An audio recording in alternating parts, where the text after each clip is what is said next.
Sarah Chen's hands were shaking as she stared at the strange creature lying on the forest floor. The alien's blue-tinted skin glowed faintly in the moonlight, and dark purple blood oozed from a nasty wound on its side. She had just finished her night shift at the hospital, and now here she was, standing in the woods at 3 a.m., face to face with an actual alien. Just 10 minutes ago, she had been driving home like any other night. The streets were empty, and her only company had been the quiet hum of her car's engine and the soft music from her radio. Then she had seen the lights in the sky, bright blue streaks that definitely weren't stars or planes.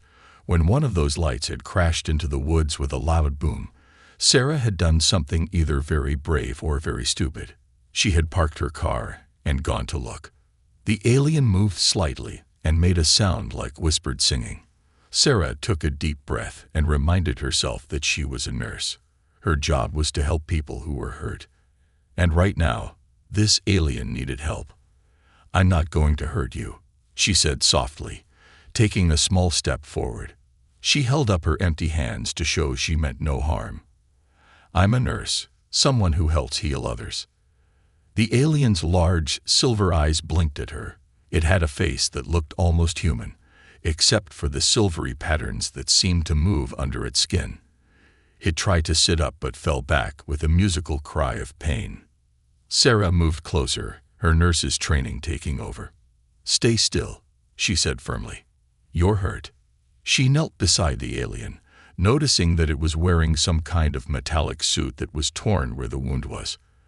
The alien spoke, its voice sounding like wind chimes in a breeze. "Danger, coming." It spoke in broken English, each word seeming to cost it great effort. "Must hide." As if to prove the alien's warning, Sarah heard the distant sound of helicopters. Her heart started racing. She had to make a choice, and she had to make it now. "My car's just up the hill," she said, making her decision. "Can you walk if I help you?" The alien nodded weakly. Sarah wrapped her arm around its shoulders, surprised to find that despite being taller than her, it was surprisingly light. Together, they struggled up the hill toward her car. The helicopters were getting closer. Sarah could see their searchlights sweeping through the sky. Just as she helped the alien into her back seat, a beam of light passed over the trees where they had been moments before. Sarah jumped into the driver's seat and started the car. Her hands were still shaking, but her mind was clear. She was probably breaking about a dozen laws, but she couldn't just leave the alien to be captured or killed. As she drove carefully toward home, she kept checking her mirrors for any signs of pursuit. The alien lay quietly in her back seat, occasionally making soft musical sounds of pain when the car hit a bump. "I'm Sarah," she said, trying to stay calm. "Can you tell me your name?" "Zex," the alien whispered. "Thank you, Sarah." She smiled despite her fear. "You're welcome, Zex. I'm going to take you somewhere safe." But just then, she saw something that made her heart skip a beat. 3 black SUVs had turned onto the road behind her. Their headlights were off, and they were moving fast. "Zex," she said urgently, "I think we've got company." The alien managed to lift its head enough to look out the back window. Its silver eyes widened. "Not government," it warned. "Others, worse, want information." Sarah gripped the steering wheel tighter. She was just a nurse who worked the night shift. She wasn't prepared for any of this: car chases, mysterious agents, or alien secrets. But she had made her choice when she stopped to help, and she wasn't going to abandon Zex now. She pressed down on the gas pedal, her mind racing as she tried to remember every back road and shortcut in the area. She had driven these streets for years during her night shifts. Maybe, just maybe, that knowledge would help them escape. The black SUVs were getting closer. Sarah took a sharp turn onto a narrow side street, her tires screeching. "Hold on, Zex," she said. "This is going to be a rough ride." And so began the longest night of Sarah Chen's life. A night that would change not only her future, but the future of the entire human race. Sarah's hands wouldn't stop shaking as she pressed the garage door button. She had somehow lost the black SUVs by driving through a maze of old factory roads, but her relief was short-lived. Now came the hard part: hiding an alien in her house. "Okay, Zex," she whispered, helping the injured alien from her car. "We need to be really quiet.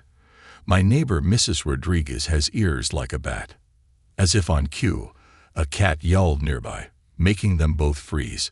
But it was just Mr. Whiskers, Mrs. Rodriguez's orange tabby, sitting on the fence and watching them with glowing eyes. The alien suddenly made a strange purring sound, and to Sarah's amazement, Mr. Whiskers jumped down and rubbed against Zex's legs. "You speak, cat?" Sarah asked, trying not to sound too shocked. "All earth animals share old language," Zex explained in his musical voice, which was growing stronger. "Humans forgot how to listen." They made it inside, but Sarah's problems were just beginning. Zex's wound was still bleeding that strange purple blood, and she needed to treat it properly. She helped him down to her basement, which she had turned into a small art studio. Paint cans and canvases would have to make room for an alien fugitive. "I need to clean that wound," she said, pulling out her emergency medical kit. As she worked, Zex's skin began to change color, matching the beige walls of her basement. "Whoa, you can camouflage." "Yes, defense mechanism," Zex replied. Then his silver eyes widened. "Sarah, your hands." She looked down and gasped. Her hands were glowing with faint blue light where they had touched his blood. "What's happening?" "Temporary effect. My blood gives humans brief connection to universal frequency." Zex's English was improving by the minute. "You can now hear thoughts of nearby living things for a few hours." As if to prove his point, Sarah suddenly heard a grumpy voice. "Strange two legs in my territory again. But glowing one speaks proper language. Acceptable." She looked around wildly before realizing she was hearing Mr. Whiskers' thoughts through the basement window. This is. Sarah couldn't find the words. Then she heard another voice, this one human and worried. Something's definitely going on at Sarah's. All those lights in her basement at 4 a.m. Should I check on her? "Mrs. Rodriguez is awake," Sarah whispered urgently. "She's thinking about coming over." Zex's skin shifted colors again, perfectly matching the wall behind him. Must hide. Evidence. His silver eyes fixed on Sarah's hands. Wash blood off. Quickly. Sarah ran to the basement sink, scrubbing the glowing blue effect from her hands. Her mind was filling with more voices. Neighborhood dogs sharing gossip about squirrel movements, birds complaining about the early hour, and even the sleepy thoughts of her houseplants. The doorbell rang, making them both jump. "Sarah? Are you okay, honey?" Mrs. Rodriguez's thoughts were clear and concerned. "Coming," Sarah called out, trying to sound normal. She looked at Zex, who had become nearly invisible against the wall. "Don't move." She ran upstairs, her head buzzing with the thoughts of every living thing within 50 feet. How did anyone focus with all this mental noise? No wonder humans have forgotten this ability. Sarah opened the door to find Mrs. Rodriguez in her flower print robe, looking worried. "Hi, Mrs. R. Is everything okay? I saw lights in your basement, Mijita, and I heard strange noises." The old woman peered past her. "Something's different about her. She's glowing slightly, like the Blessed Virgin Mary in our church paintings." Sarah tried to act natural, but she could hear everything. Mrs. Rodriguez's concern, Mr. Whiskers' continued commentary about the proper speaking glowing one in the basement, and even the excited thoughts of the spider in the corner who was hoping for more interesting insects to wander into its web. "Oh, I'm just doing some late-night painting," Sarah lied. "You know how I get after my night shifts. Sometimes I need to wind down with art." Mrs. Rodriguez nodded slowly. "She's hiding something, but her aura, it's pure. Like the saints. Whatever it is, she's doing the right thing." Out loud, she said, "Well, try to get some sleep, dear. And remember, If you ever need help with anything, your secret is safe with me." She gave Sarah a meaningful wink and turned to leave. As she walked away, Sarah clearly heard her final thought. The Virgin Mary works in mysterious ways. I'll light a candle for whatever holy mission that girl is on. Sarah closed the door and slid down against it, overwhelmed. When she returned to the basement, Zex had shifted back to his natural blue color. "Your neighbor has kind soul," he said, "but more danger coming. Must tell you why they hunt me." His silver eyes glowed brighter. "What I carry will change everything. Human world, not ready for truth." A dog started barking frantically in the distance. Through her temporary telepathic ability, Sarah heard its warning. "Bad ones coming. Metal birds in sky. Bad ones in black cars return." Sarah looked at Zex, her heart pounding. "I think we're about to have more company. And this time, they know exactly where to look." The effects of Zex's blood had worn off just as the sun began to rise, leaving Sarah with a strange emptiness where the voices of animals and plants had been. But she had bigger problems. The sound of helicopters had faded, but she knew they'd be back. "I need help," she muttered, pacing her basement. Then she pulled out her phone and called the one person she thought she could trust. "Mike, I need you to come over. Now. And don't tell anyone." Mike arrived 20 minutes later, his paramedic uniform wrinkled from his own night shift. He took one look at the alien sitting in Sarah's basement and dropped his coffee cup. It shattered on the floor. "Holy, Sarah, what have you gotten yourself into?" Mike whispered, his dark eyes wide. But he wasn't running away screaming, which Sarah counted as a win. "I need medical supplies," Sarah said. "Things I can't get without raising questions. You have access to the ambulance storage." Zex's wound had started leaking a strange, silvery substance along with the purple blood.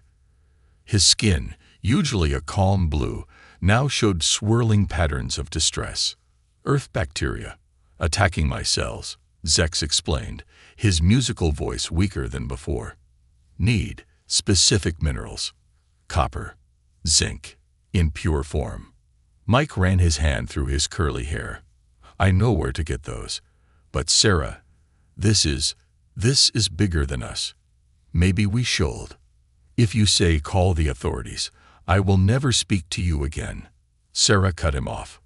"Look at him, Mike. Really look." Mike knelt down beside Zex, his paramedic training taking over. "The wound pattern.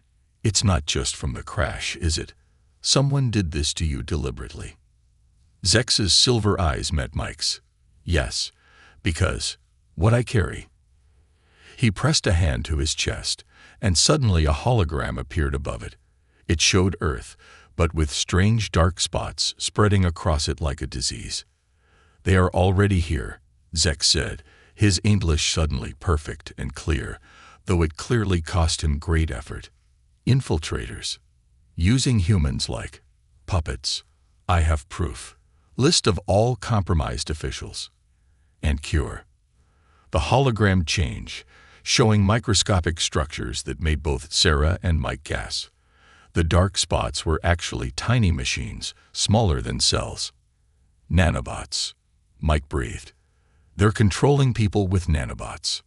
"Yes, but cure exists. In my blood. Why it glows.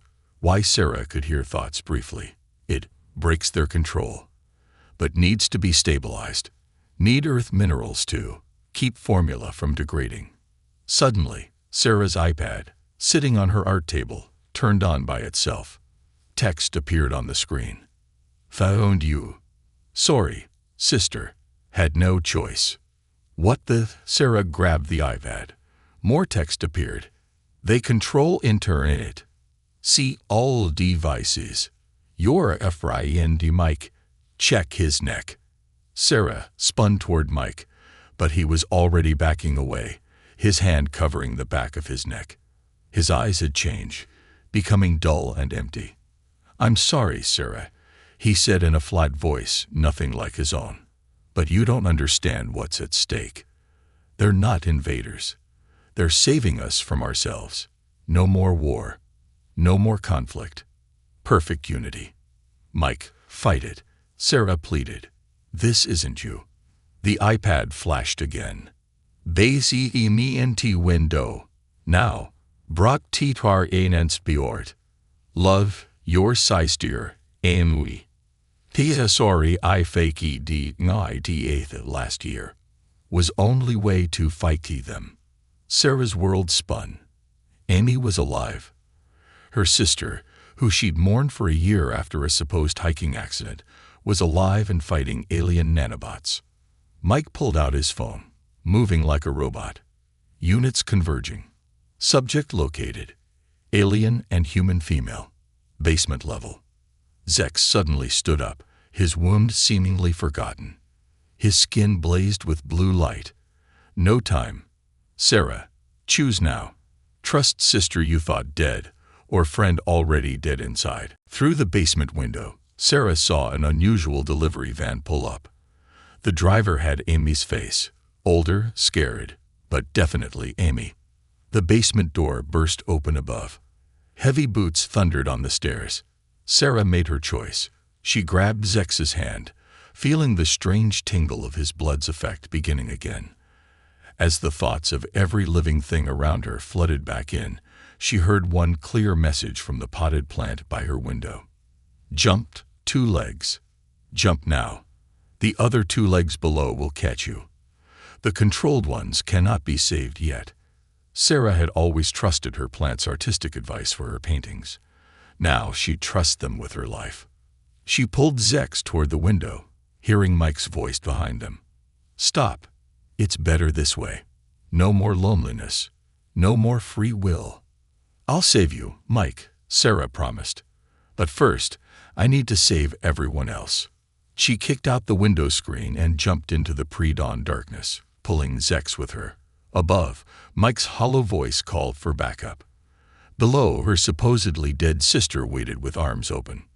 And somewhere in Zex's blood was the key to saving humanity from becoming nothing more than puppets in an alien war they didn't even know they were losing. Duck.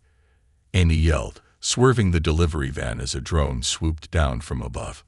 Sarah, squeezed in the back with Zex, couldn't believe this was her sister. The same sister who used to be afraid of spiders and collected stuffed unicorns. How long? Sarah asked, holding onto Zex as the van took another sharp turn.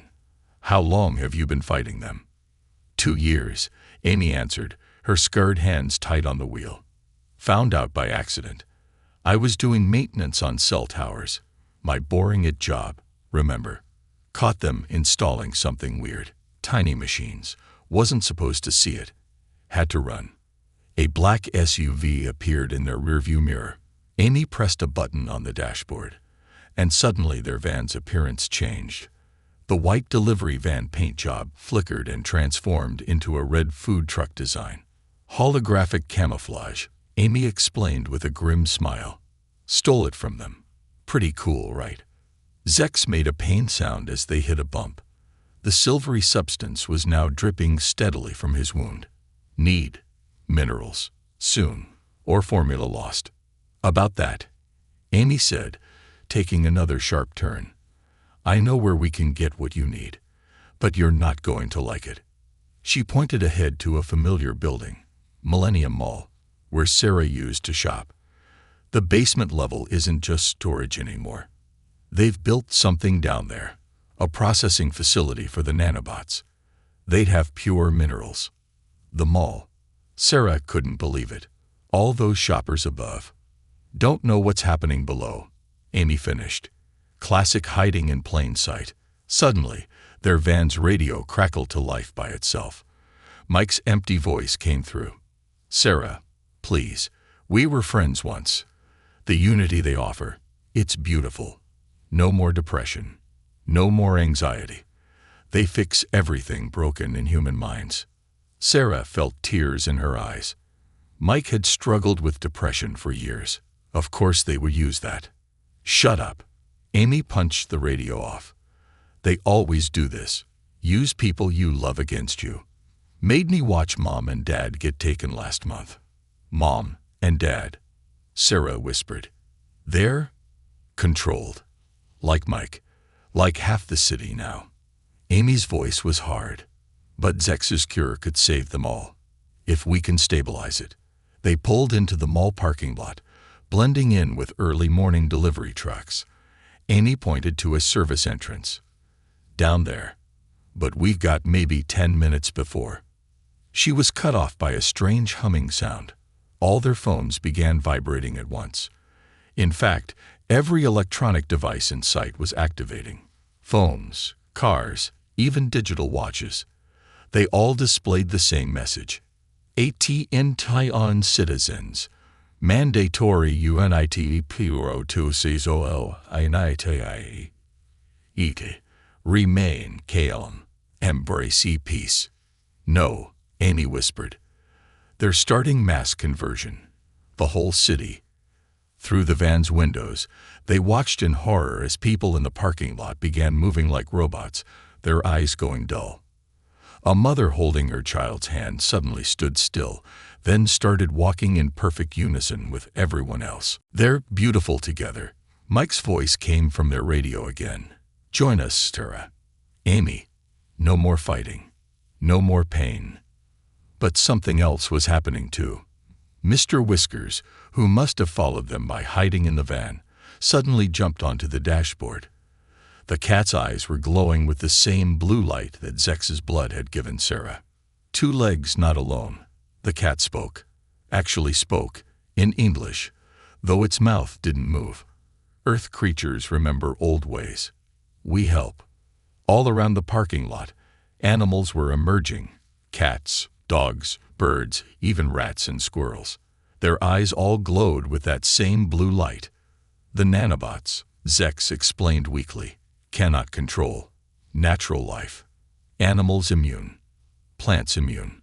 Only humans, vulnerable. That's why you came to Earth, Sarah realized. You knew the animals could help fight them. Amy checked her modified tablet. Security systems are going crazy. Animals are disrupting their sensors. We've got a shot at the basement, but she looked at Sarah. One of us has to be bait. I'll do it, Sarah said immediately. I'm still glowing slightly from Zex's blood. I'll be more visible, draw their attention. No, Amy argued. I've been fighting them longer. I know their patterns. Mr. Whiskers interrupted, still speaking English in that impossible way. 2 legs argue waste time. Cat has plan. All Earth creatures have plan. But 2 legs must trust. The cat turned its glowing eyes to Sarah. Remember garden? How plants helped you paint. How they showed you colors you couldn't see. Time to trust again. Bigger picture now. Sarah looked at her sister, then at Zex, then at the mind-controlled crowds moving in perfect, horrible unison across the parking lot. Okay, she said. What's the plan? Mr. Whiskers purred, and suddenly every animal in sight turned to look at their van. We remember when 2 legs could hear us. When 2 legs were part of Earth's song. Time to sing again. Old song. Loud song. Song that breaks machines. The cat opened its mouth, and this time, a sound came out, but not a normal meow. It was like 1,000 wind chimes mixed with whale songs and bird calls, all at once. And every animal joined in. The mind-controlled humans stopped walking. Their phones began to spark, and somewhere deep below the mall, something that shouldn't exist began to wake up.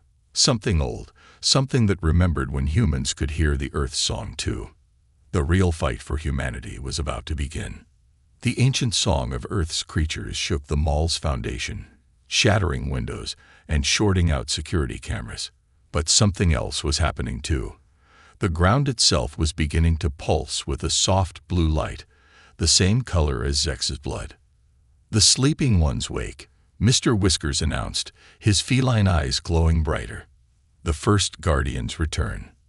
The mall's floor cracked open, and something massive emerged. A crystalline structure that looked like a cross between a tree and a computer, glowing with the same blue light. Its branches reached toward the sky, spreading like digital lightning. What is that? Sarah whispered. helping Zex toward the crystal tree.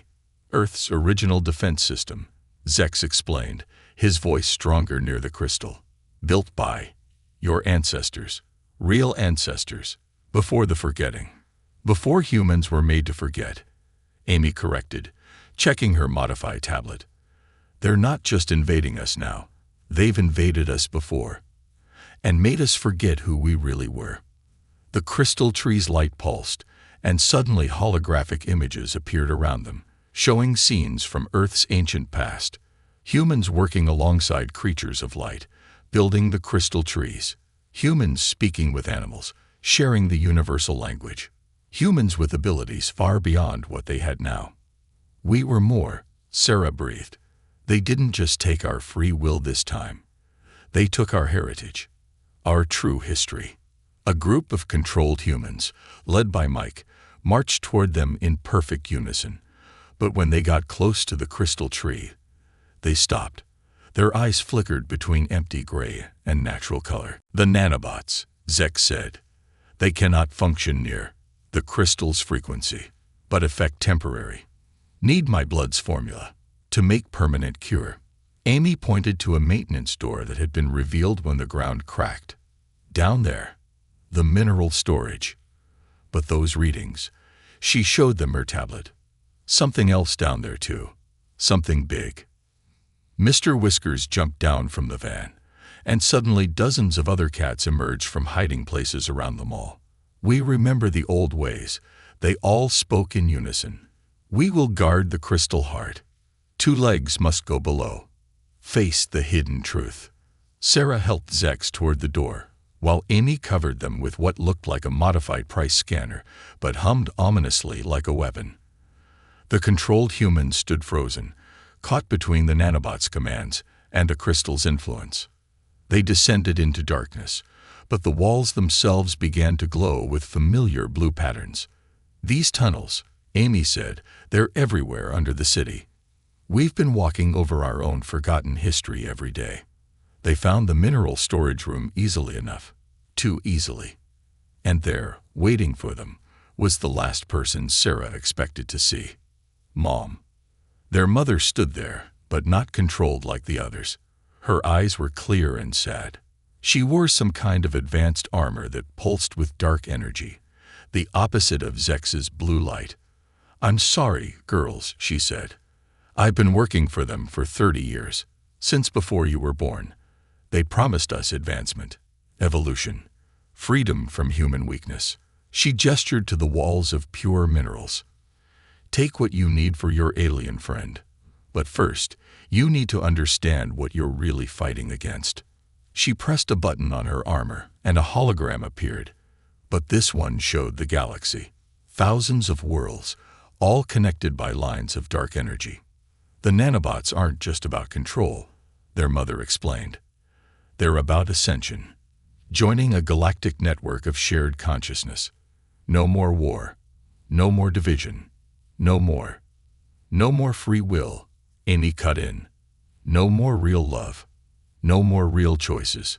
Your father chose to accept the nanobots, their mother said.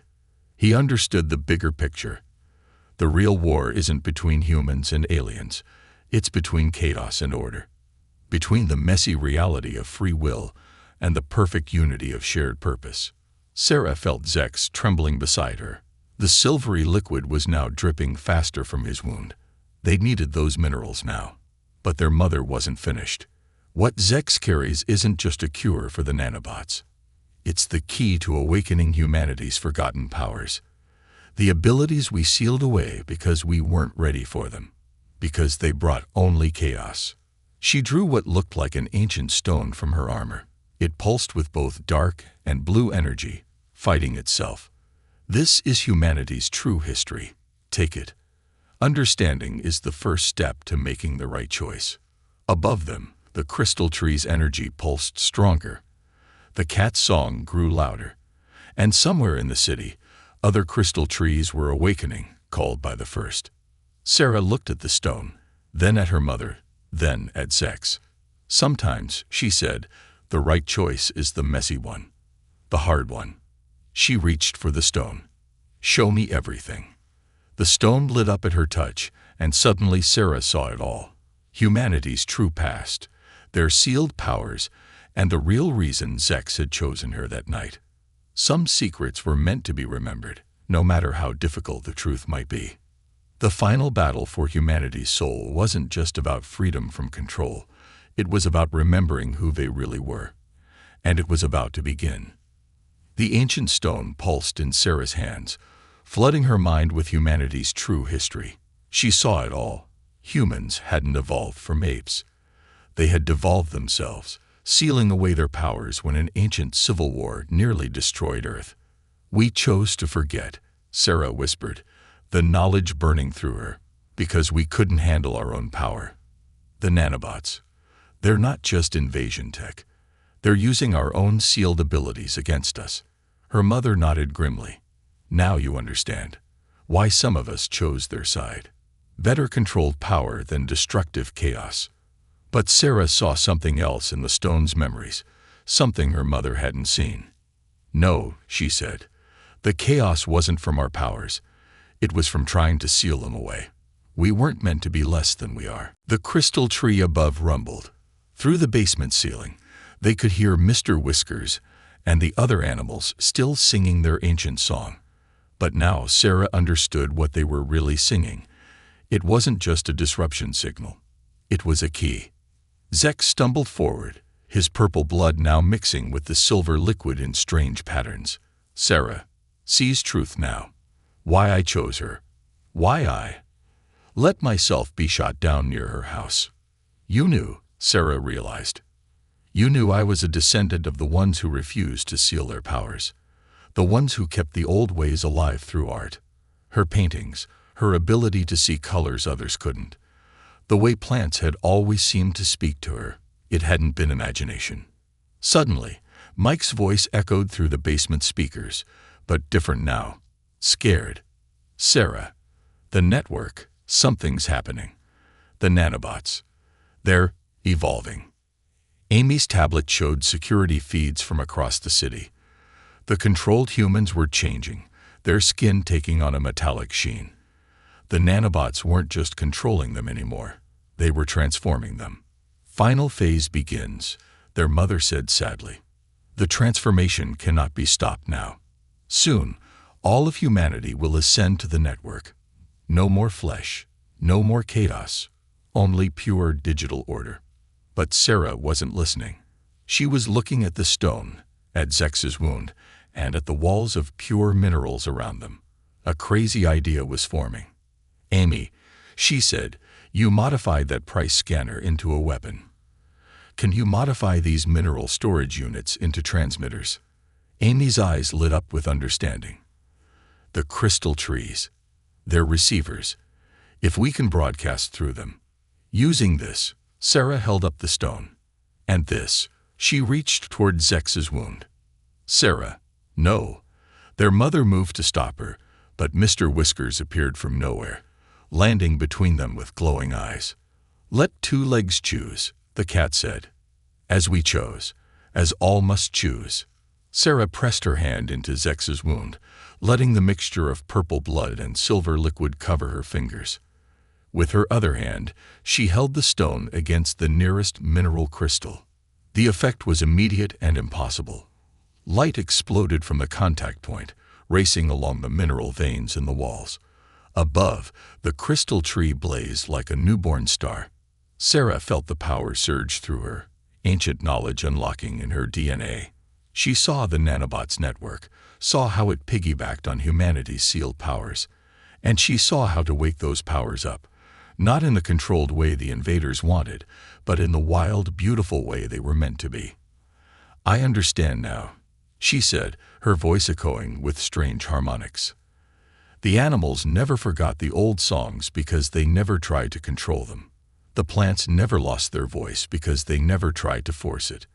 And some humans remembered through art, through dreams, through the parts of us we couldn't seal away." Her mother's armor began to crack, light seeping through. "Sarah, you'll destroy everything. The order, the peace." "No," Sarah said. "I'll wake everything up." She began to sing. It wasn't like the animal song. It wasn't like anything human vocal cords should be able to produce. It was the sound of DNA remembering its true form. The sound of sealed powers breaking free. The sound of humanity remembering what it chose to forget. The crystal tree's light spread through the city's forgotten tunnels, activating every mineral vein, every buried crystal, every sealed chamber of Earth's original defense network.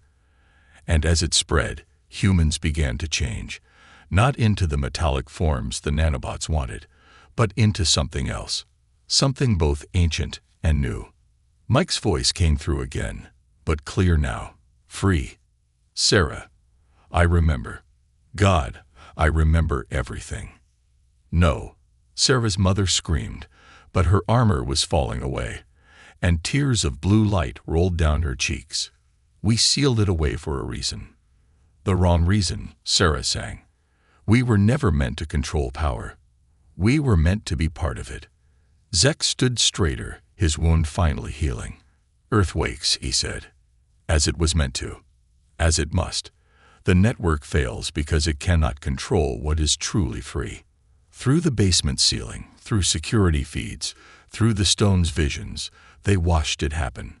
Across the city, humans were waking up, not to order, but to wonder. Children were speaking to animals. Adults were seeing the colors Sarah had always seen.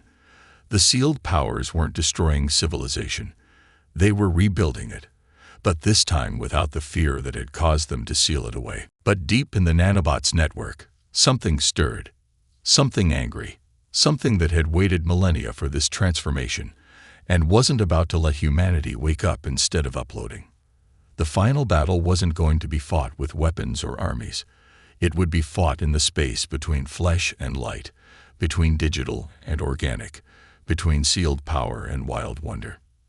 And Sarah, glowing with the power of ancient blood and remembered truth, knew exactly how to fight it.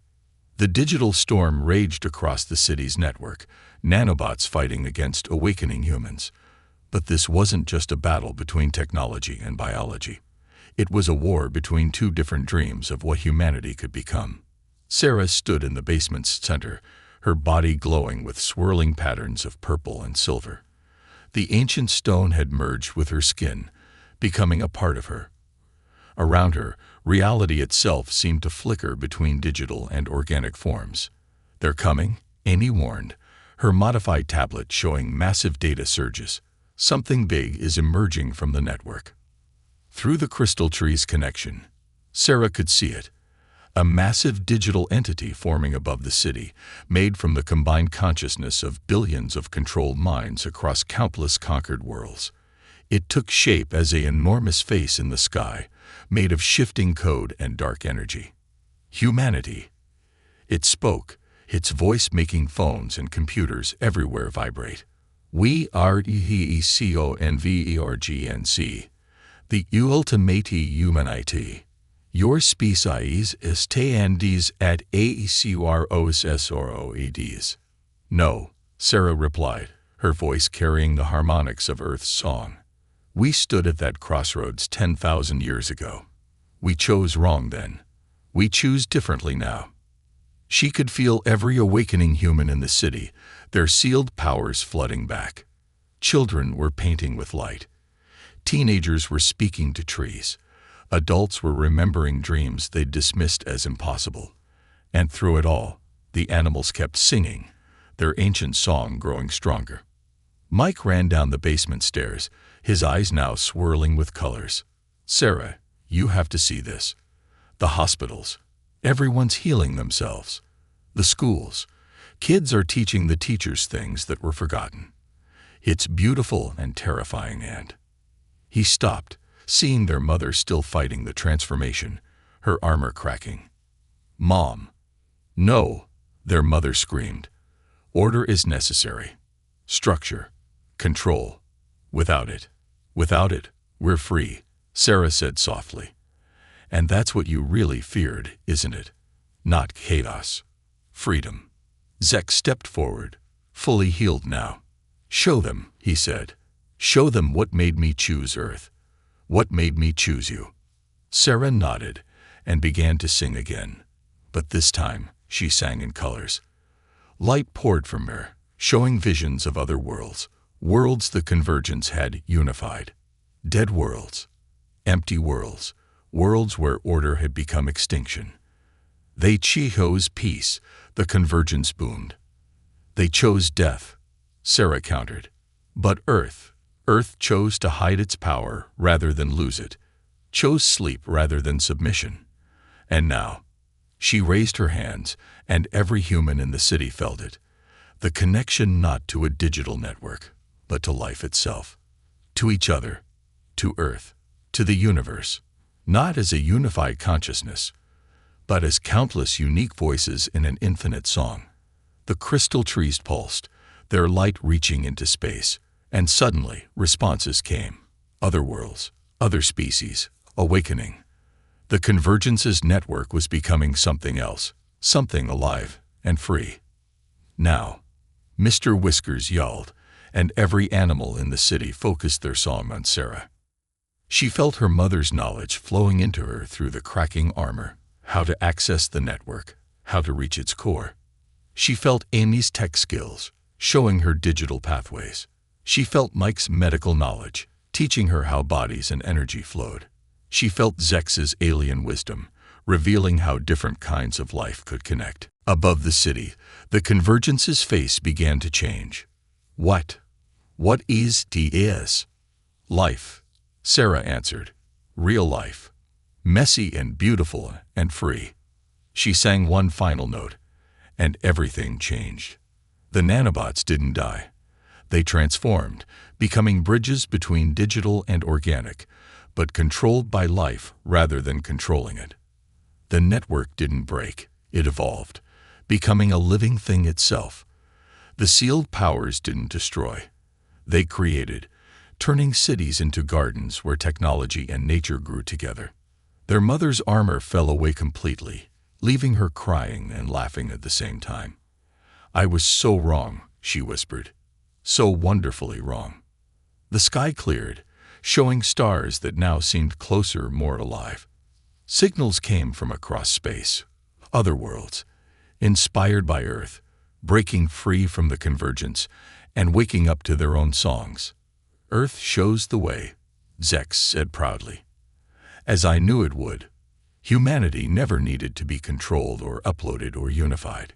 It needed to be reminded of what it really was, infinite songs in infinite combinations. Sarah looked at her hands, still glowing with power, but now she understood. It wasn't about controlling the power. It was about being part of it, about adding your unique note to the universe's song.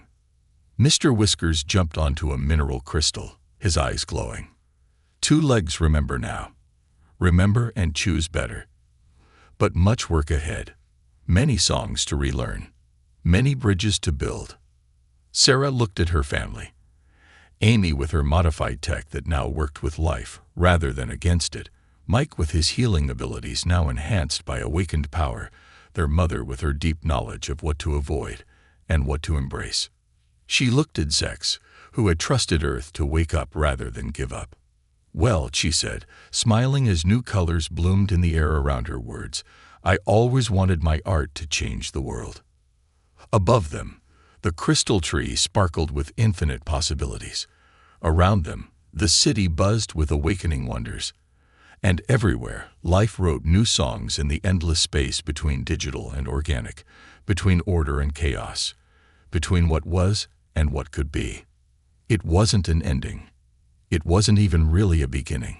It was simply humanity, finally awake, adding its true voice to the universe's endless song. And somewhere in that song, you could hear the exact moment when a night shift nurse chose to help an injured alien and changed everything.